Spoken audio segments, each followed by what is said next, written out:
Oke guys, kali ini saya akan mempraktekkan bagaimana caranya kita menonton story seseorang tanpa diketahui pemilik story tersebut ya guys.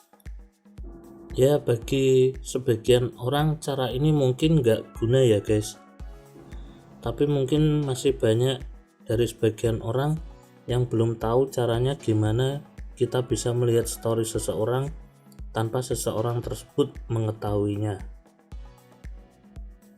Oke, sebelum kita lanjut, seperti biasa, jangan lupa kalian subscribe dan hidupin tombol loncengnya agar kalian tidak ketinggalan video-video terbaru dari channel ini.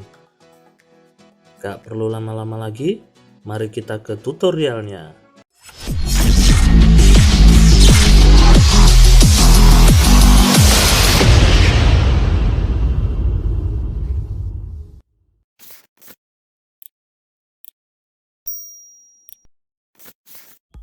Oke, sebagai langkah awal seperti biasa, kita langsung masuk ke aplikasi WhatsApp-nya ya guys.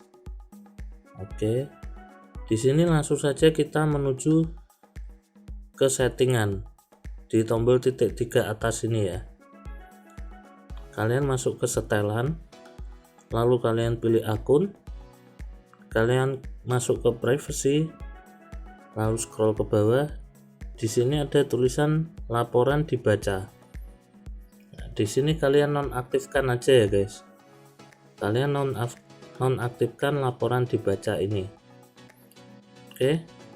Setelah itu diaktifkan, kalian bisa bebas melihat story seseorang tanpa kalian diketahuinya.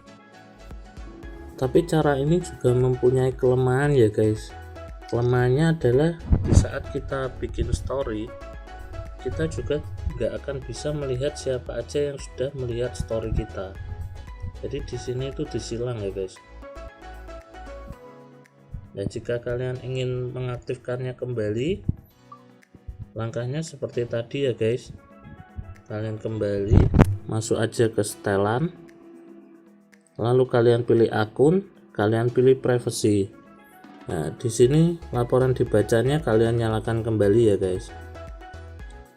Dan setelah ini dinyalakan, kalian buat story baru. Otomatis nanti kalian sudah bisa melihat siapa saja yang mengikuti story kalian. Nah, ini yang baru ya guys. Nah, di sini logonya sudah ganti lagi. Sekarang kalian juga bisa melihat siapa saja yang sudah menonton story kalian. Bagi kalian yang memiliki pertanyaan, tulis saja di kolom komentar ya guys.